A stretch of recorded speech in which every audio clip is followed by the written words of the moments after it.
as far as since we have seen this offense start putting something on tape, since we've seen the defense kind of tighten up from the big plays that they were kind of, the explosives that would let out the pressure on what their defense was, this is the test, right? It wasn't going to be the Titans. It wasn't going to be the Ravens. This is the test. This is the test. And tell me if you realize this, because frankly, again, just being honest, I didn't realize this until last night. I was looking after the Colts win. I was looking at what the Texans have coming up. Not only are they 6-1, and you have a chance if you don't win to go 2-4. Now, if you're 3-3, we're good. We're better. You are back out of the hole. Yeah. Like literally, you're at 500. Now you have an opportunity to grind, especially. And you play 2 games against them. That is fair, right? You have an opportunity to try and claw back, but you look at, and of course, we will continue to talk about the entirety of the NFL. It is, we'll do some Reaction Monday type things. I keep looking at any team that you start getting a feel for of, oh, they're good, and then here they come showing you their ass, right? Yeah. Like or vice versa. There's a lot of room for you to remain within the larger group of teams that are just kind of sitting there right at the watermark of sorts in the AFC. So this gives you an opportunity to try and stay with the pack, but you got to get over a pretty damn solid Seattle Seahawks. But tell me if you realize this. So they're 6-1. You could go 2-4. Starting tonight, the Texans play 6 games in 31 days. I didn't realize that because after tonight, they have a short week, obviously, going into Sunday's game against the Niners. And then they have a Thursday game November 20th against the Bills. They play 6 games in 31 days. And that, if you're 2-4, that changes things in a bad way. That's interesting. That is interesting. They play tonight. Obviously, October 20th. Then Niners, the 26th on a short week. Broncos, Jaguars at Titans. Bills at home on a Thursday night. 6 games in 31 days. That is a short week for the Texans. Yeah.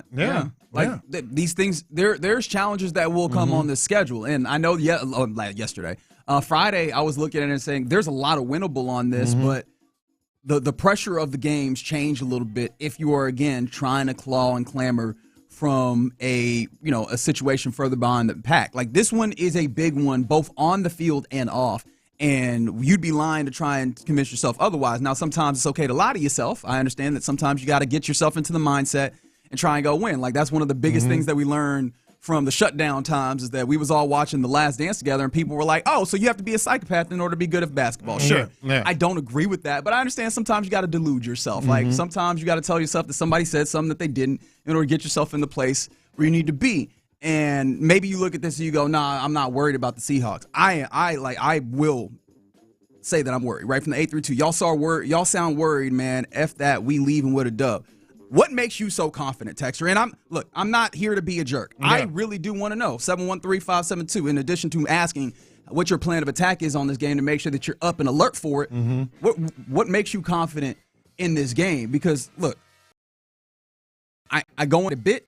I think that they should fare well. However, the team that you're going up against is going to test you on the ability to stop the deep ball and to stay disciplined and not get got by play action. Right. I believe that they're capable of doing that. And so I feel good about that. Offensively, though, this is a team that's going to test the weakness that has been in that I'm not sure if you've completely exercised the demons of in the offensive line, in particular the interior. This team is set up to test that. If that's breaking down, if that foundational piece is breaking down, I haven't seen enough from this offense to know that they're going to mitigate those and overcome those circumstances. I can't, in good conscience, tell you that I am super confident about it. I think you have a chance, which is all you really need going into a game. Yeah. But I'm not going to be in here like, they're definitely walking out of Seattle with a win. No, you absolutely. That's why I've been saying it's kind of a season-defining game. There are some scary things out there, and we've talked about a couple of them, the 6 games in 31 days after this, the fact that you are traveling across the country against a good team, not a team like the Ravens were or the Titans were,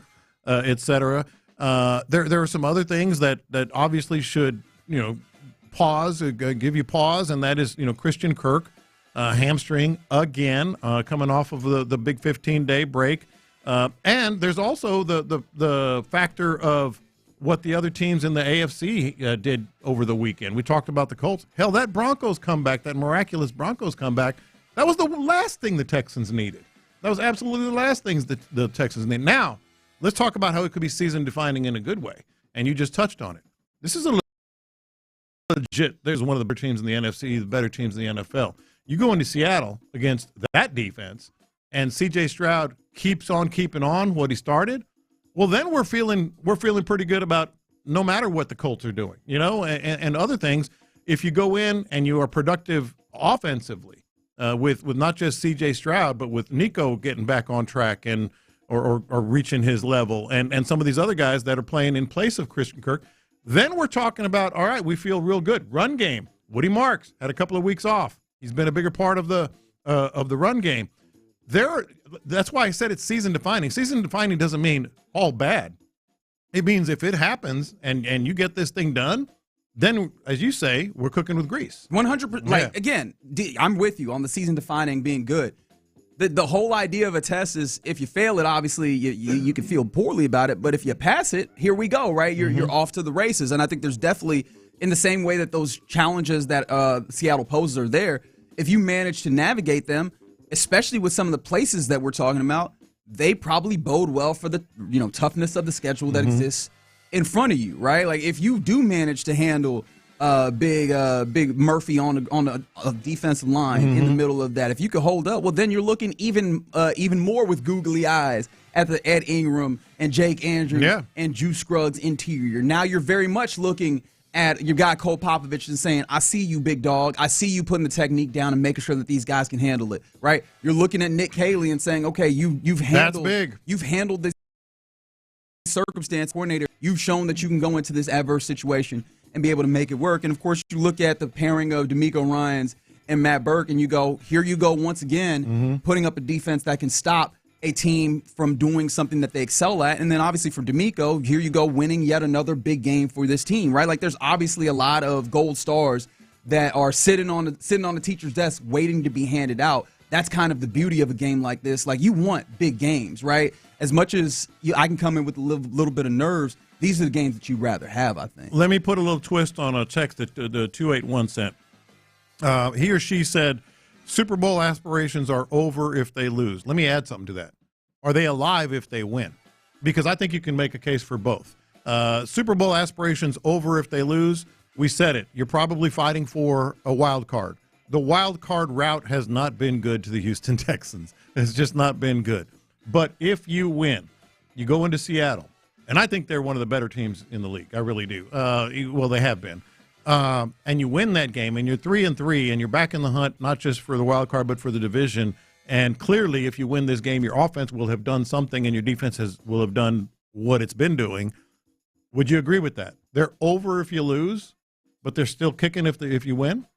Sure, I would want to kind of pull my eyes down a little bit, even if they win, because qualitatively I'll need to see some things if you want to see about going and playing. But again, we talk about the landscape, and I know D'Amico might not be looking at it, but we sure as hell are. And you look at the landscape, and there's not bona fide looking like on every occasion that you put them out there that they're going to give you the greatest game. So start giving me more and more data points, Houston Texans, that you can match up on any given day to that high level of play. And now, I could maybe convince myself to do that.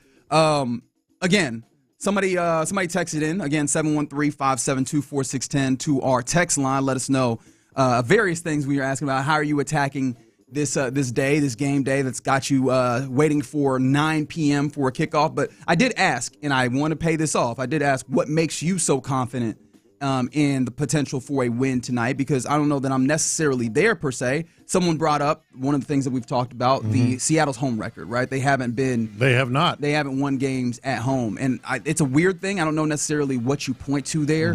I think our guy Luke Morrow, when he was sitting in for Sean last week, made mention of the idea that, hey, man, sometimes, or was it with Sean? Regardless, sometimes it seems like they just have easier games on the road, like the schedule's kind of just worked out for them in a certain way. But whatever it is, can you tap into that as a Texas team? I see what you're doing there with that. But some other people talking about how they're going to go about this. Some people are like, I just took the day off. I took the day off tomorrow. Yeah. Like, some people are like, I'm not going to be able to do this. I'm just going to power through it and then figure it out on the back end of it. I don't think we have the. It's a work from home day. Maybe that's what it is. It's a Zoom day. Or a late start. Just let everybody know. You're not going to see me till about 10, 12, maybe.